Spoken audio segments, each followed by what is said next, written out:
Hello प्यारे students, कैसे हो आप सभी लोग। स्वागत है आप सभी लोगों का मेरे चैनल कॉमर्स नोटबुक्स पर।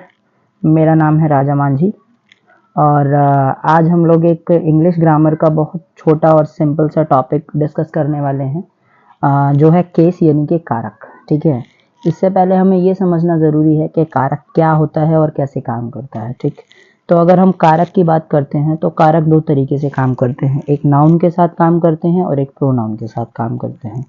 ठीक है, तो हम बात करते हैं पहले केस क्या है। The case of noun tells us about the position of the noun in a sentence, मतलब किसी सेंटेंस में नाउन की क्या पोजीशन है। Noun as a subject use हो रहा है, noun as a object use हो रहा है, या नाउन एज अ पोजीशन में यूज हो रहा है, अधिकार बताने के लिए यूज हो रहा है। इन सब चीज़ों को बताने के लिए हम किसका यूज करते हैं, नाउन का यूज किया जाता है, नाउन एंड केसेस का। ठीक है, तो अगर आप इसकी हिंदी में बात करें तो संज्ञा के कारकों को, कारक हमें क्या करते हैं, वाक्य में संज्ञा की स्थिति को बताते हैं। ठीक है, याद रखिएगा। और अब हम बात करते हैं नाउन एंड केस के अंदर। तो हमारे नाउन के बेसिकली तीन केस होते हैं, कौन कौन से। पहला है नॉमिनेटिव केस, दूसरा है एसोसिएटिव केस और तीसरा है पॉजिटिव केस। ठीक है, nominative case, associative case and positive case. ठीक है, तो अगर हम नॉमिनेटिव केस की बात करते हैं तो नॉमिनेटिव केस में हमारे कितने तरह के केसेस आ जाते हैं। देखिए, नॉमिनेटिव केस की अगर आप बात करो तो ये हो गया आपका नॉमिनेटिव केस, ये हो गया आपका सब्जेक्टिव केस। ठीक है, नॉमिनेटिव केस को सब्जेक्टिव केस भी कहा जाता है और एक ऑब्जेक्टिव केस होता है और एक पॉजेसिव केस होता है। ठीक है, अगर हम इन केसेस की बात करें डिटेल में कि ये केसेस काम कैसे करते हैं, तो जब हम किसी नाउन को किसी सेंटेंस में एज अ सब्जेक्ट यानी कि कर्ता की तरह इस्तेमाल करते हैं, किसकी तरह, एज अ सब्जेक्ट यानी कि कर्ता की तरह इस्तेमाल करें, तो वो सेंटेंस के अंदर कौन सा केस कहलाएगा, सब्जेक्टिव केस या नॉमिनेटिव केस कहलाएगा। और अकॉजिटिव केस या फिर जिसको हम ऑब्जेक्टिव केस कहते हैं, इसका मतलब क्या है कि जब कोई नाउन किसी सेंटेंस में एज एन ऑब्जेक्ट की तरह इस्तेमाल होता है यानी कि कर्म की तरह इस्तेमाल होगा, तो उसे क्या कहा जाएगा, ऑब्जेक्टिव केस। और एक आता है पॉजेसिव केस। पॉजेसिव केस का मतलब क्या है कि जहाँ पे हमें अधिकार के बारे में बात हो, जब किसी सेंटेंस में कोई नाउन किसी अधिकार के बारे में बात कर रहा हो तो उस केस को हम पॉजेसिव केस कहते हैं। जैसे एक ऐसा नाउन जो क्या करता हो, पोजेशन के बारे में बात करता हो। जैसे कुछ एग्जांपल्स नॉमिनेटिव केस के, आपको एग्जांपल नंबर 1 दिख रहा होगा, राम एट एन आइसक्रीम। ठीक है, तो यहाँ पे काम करने वाला व्यक्ति कौन है, राम है। ठीक है, यहाँ पे कौन है, Mohan is going to school, तो यहाँ पे मोहन कौन है, जो स्कूल जा रहा है। ठीक है, इसके अलावा अगर आप राधा की बात करो तो राधा कुक्स फूड या राधा कुक्ड फूड, राधा ने खाना पकाया। तो यहाँ पे काम करने वाला व्यक्ति, कर्ता कौन है, एक नाउन है और एज अ सब्जेक्ट की तरह यूज हुआ है।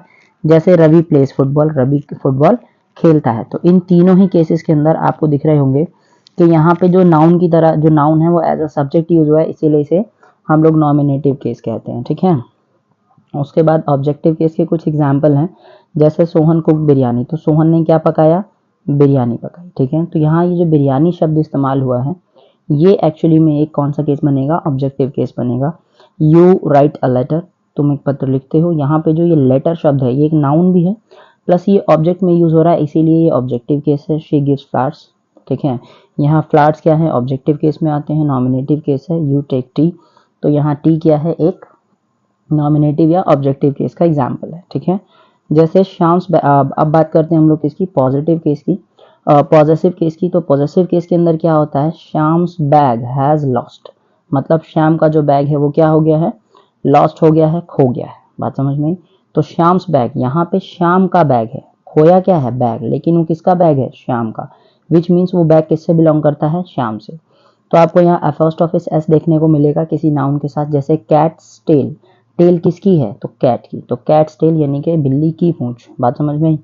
जैसे किंग्स क्राउन इज ब्यूटीफुल, तो जो किंग का क्राउन है, क्राउन तो ब्यूटीफुल है लेकिन किसका, किंग का, तो उस क्राउन पे किसका अधिकार है, किंग का। इसीलिए इस तरह के केसेस को हम क्या कहते हैं, नॉमिनेटिव पॉजेसिव केस की तरह ट्रीट करते हैं। बात समझ में आई। चलिए अब बात करते हैं, क्योंकि सेंटेंस के अंदर हमारे जो नाउन है वो तो यूज होते ही हैं, इसके अलावा हमारे सेंटेंसेस में हम लोग प्रोनाउंस का भी यूज करते हैं, प्रोनाउन और केसेस का भी यूज करते हैं। जब हम प्रोनाउन और केसेस का यूज करते हैं तो हम लोग प्रोनाउन को अलग अलग रूप में यूज करते हैं। ठीक है, जैसे अगर मैं आपको समझाऊं तो प्रोनाउन को समझने के लिए, प्रोनाउन क्या है, एक ऐसा वर्ड जो सेंटेंस के, एक ऐसा वर्ड जो किसी सेंटेंस में नाउन की तरह, नाउन के प्लेस पे इस्तेमाल हो, उसे प्रोनाउन कहा जाता है। ठीक है, तो प्रोनाउन और केसेस में सबसे पहले तो हम उसके नंबर की बात करेंगे, देन पर्सन की, देन उसके subjective case, objective case, possessive adjective, possessive pronoun और रिफ्लेक्सिव प्रोनाउन, ठीक है। तो इनको अगर हम हिंदी में डिटेल में समझने की कोशिश करें तो ये जो पर्सन्स होते हैं, पर्सन के बारे में भी मैंने आपको इस वीडियो में पूरी डिटेल में समझाने की कोशिश की है।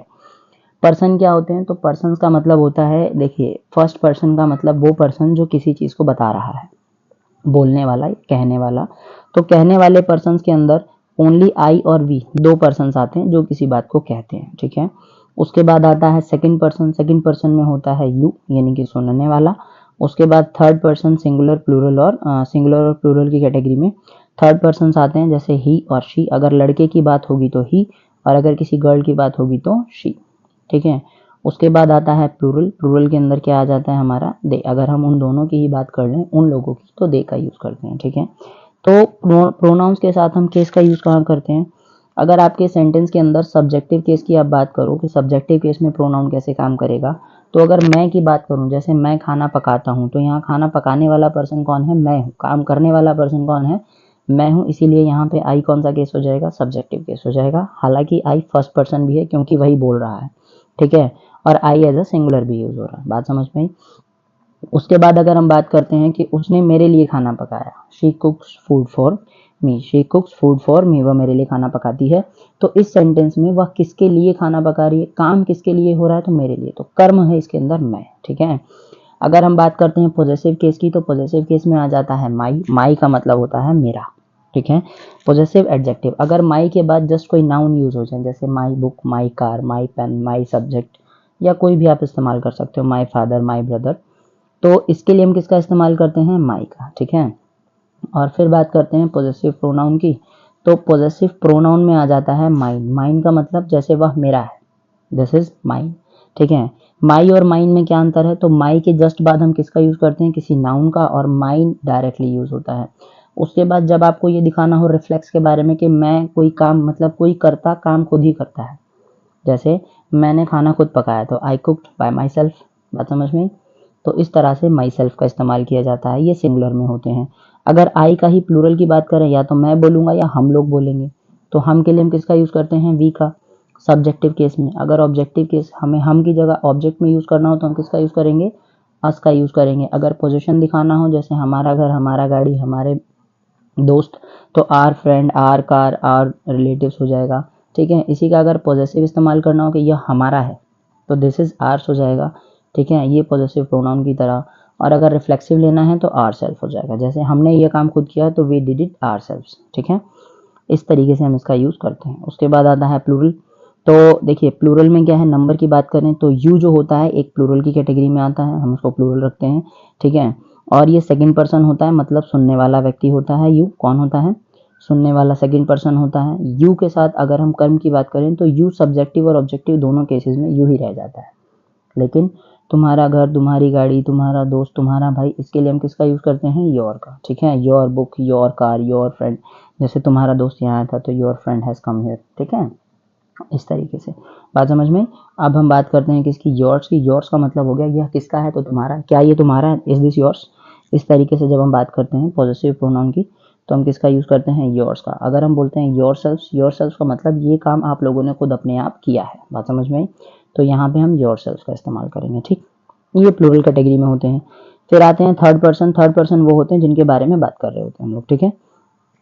जिन लोगों के बारे में क्या होती है, हम लोग कोई बात करते हैं उसे क्या बोल देते हैं, थर्ड पर्सन। तो थर्ड पर्सन में सिंगुलर आते हैं, ठीक है। अगर हम किसी लड़के की बात करेंगे तो ही लगाएंगे, अगर किसी लड़की की बात होगी तो शी लगाएंगे, ठीक है, सब्जेक्टिव केस में ठीक। अगर वही ही और शी किसी ऑब्जेक्ट की तरह इस्तेमाल होंगे तो हम उसकी जगह पे क्या लगाएंगे, हिम और हर लगाएंगे, बात समझ में। और वही ही और शी अगर किसी पोजीशन में इस्तेमाल होंगे, जैसे उसका घर, उसकी गाड़ी, उसका दोस्त, ठीक है, तो यहाँ पे हिज या हर का इस्तेमाल किया जाएगा, ठीक है। और पॉजेसिव प्रोनाउन की जगह इस्तेमाल करना है तो यहाँ पे हम हिज और हर्स का इस्तेमाल किया जाता है। उसके बाद हिमसेल्फ और हरसेल्फ हमारे पॉजेसिव रिफ्लेक्सिव में, जैसे उसने यह खुद किया तो शी डिड हिमसेल्फ या ही डिड हिमसेल्फ, इस तरीके से, बात समझ में। ये दोनों सिंगुलर होते हैं, याद रखिएगा। इसके साथ हम सिंगुलर वर्ब की फॉर्म का इस्तेमाल करते हैं, लेकिन इसी के साथ एक प्लूरल फॉर्म भी आती है जिसको बोलते हैं देयर या देम, ठीक है। तो अगर आपको प्लूरल फॉर्म में इस्तेमाल करना है तो दे हो गया, देम हो गया, ठीक है, देयर हो गया, इस तरीके के शब्दों का इस्तेमाल आपको करना पड़ेगा। जैसे अगर आप सब्जेक्ट में यूज करना चाहते हैं, वे लोग या उन लोगों के बारे में, तो आप दे लगाएंगे। अगर आप यहीं पे ऑब्जेक्ट की बात करेंगे कि उन लोगों ने मुझे खाना नहीं दिया, तो किसने खाना नहीं दिया? उन लोगों ने, ये सब्जेक्ट हो गया, ठीक है। मैंने उन्हें खाना खिलाया, आई फीड देम। किन्हें खाना खिलाया? तो उन्हें खाना खिलाया, ठीक है। तो ये एज ए ऑब्जेक्ट में होगा, तो आप यहाँ देम लगाओगे। और ये घर उनका है, तो दिस इज देयर हाउस, ठीक है। ये गाड़ी उनकी है, तो दिस इज देयर कार। ये गाड़ी इसकी है, तो दिस इज हर कार। बात समझ में आई? तो उसका घर, उसकी गाड़ी, उसका दोस्त, तो वहाँ पे क्या लगाओगे? देयर लगाओगे। और अगर आपको पॉजेसिव प्रोनाउन बताना है कि ये उनका है, ये किसका है? तो उनका है, ठीक है, तो देयर्स हो जाएगा। और अगर आपको रिफ्लेक्शन दिखाना है कि हाँ उन लोगों ने ये काम खुद किया है, अपने आप किया है, तो देमसेल्फ हो जाएगा। कोई दिक्कत? ठीक है।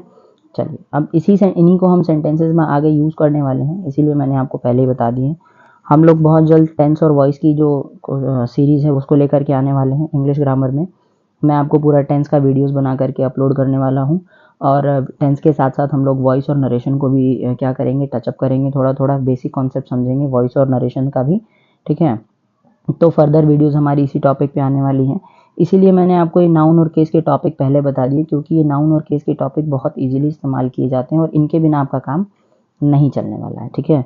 तो अगर मेरी वीडियो पसंद आई हो तो यहाँ तक बने रहने के लिए आप लोगों का बहुत बहुत शुक्रिया।